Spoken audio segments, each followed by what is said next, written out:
بسم الله الرحمن الرحیم. الحمد لله الصلاة والسلام علی رسول الله. اما بعد، السلام علیکم و رحمت الله و برکاته.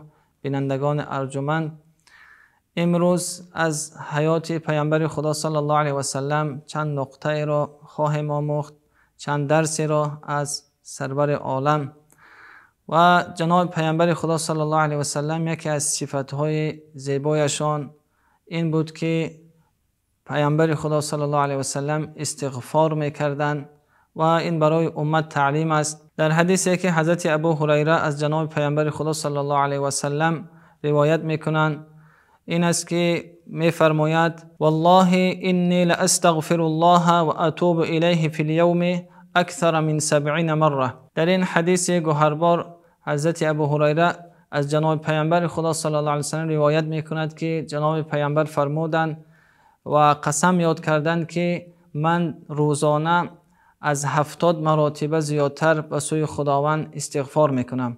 دوستان گرامی قدر، اگرچنده که جناب پیامبر خدا صلی الله علیه و سلم گناهان پیشینه و آیندهشان بخشیده شده بودند، اما پیامبر خدا صلی الله علیه و سلم زبان خود را به این استغفار دائم تر میکردند، روزانه استغفار میکردند. پس برای امت جناب پیامبر خدا صلی الله علیه و سلم ضروری است که از استغفار در زندگی خود استفاده کنیم.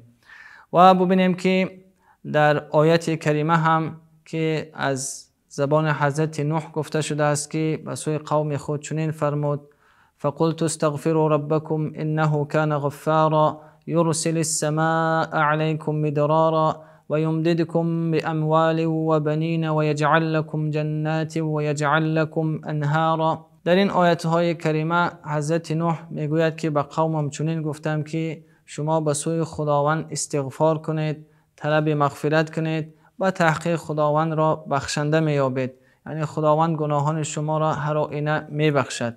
و این چنین نعمت دیگری که در استغفار قرار دارد این است که یرسل السماء علیکم مدرارا. به سبب استغفار شما، اگر شما استغفار کردید، خداوند به شما از آسمان بارانهای پی در پی میفرستد. این هم نعمت استغفار است. و دیگر از نعمتهای استغفار این است که برای شما خداوند میگوید که و یمددکم باموال و بنین و یجعل لکم جنات و یجعل لکم انهارا.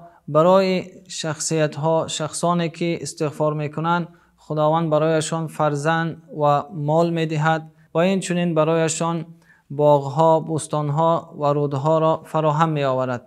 دوستان گرامی قدر، ببینیم که این حدیث جناب پیامبر خدا صلی الله علیه و سلم و این آیت های کریمه دلالت به نعمت و بزرگ بودن این استغفار میکند. پس در زندگی خود استغفار را زیاد کنیم تا خداوند این نعمت ها را برای ما هدیه بفرماید، برای ما این نعمت ها را بدهد. دیگر از صفات های پیامبر، درس های پیامبر خدا صلی الله علیه و سلم این در عبادت است که از مادرمان حضرت عایشه روایت می شود که حضرت عایشه فرمودند که ان النبی الله صلی الله علیه و سلم کان یقوم من الليل حتى تتفطر قدمه فقالت عائشة لما تصنع هذا يا رسول الله وقد غفر الله لك ما تقدم من ذنبك وما تأخر قال افلا احب ان اكون عبدا شكورا. در این حدیث گوهربار مادرمان از جناب پیامبر صلی الله علیه و سلم از عبادتش خبر میدهد و مادرمان میگوید که جناب پیامبر خدا صلی الله علیه و سلم شب چنان زیاد نماز میخواندند تا جایی که پایهای مبارکشان ورم کرد. و سبب این را میگوید من از جناب پیامبر خدا پرسان شدم که یا رسول الله چرا اینقدر خود را مشقت میدهید؟ پیامبر خدا و گفتم که خداوند شما را گناهان پیشینه و آینده تان را بخشیده است، اما شما اینقدر خود را زحمت میدهید.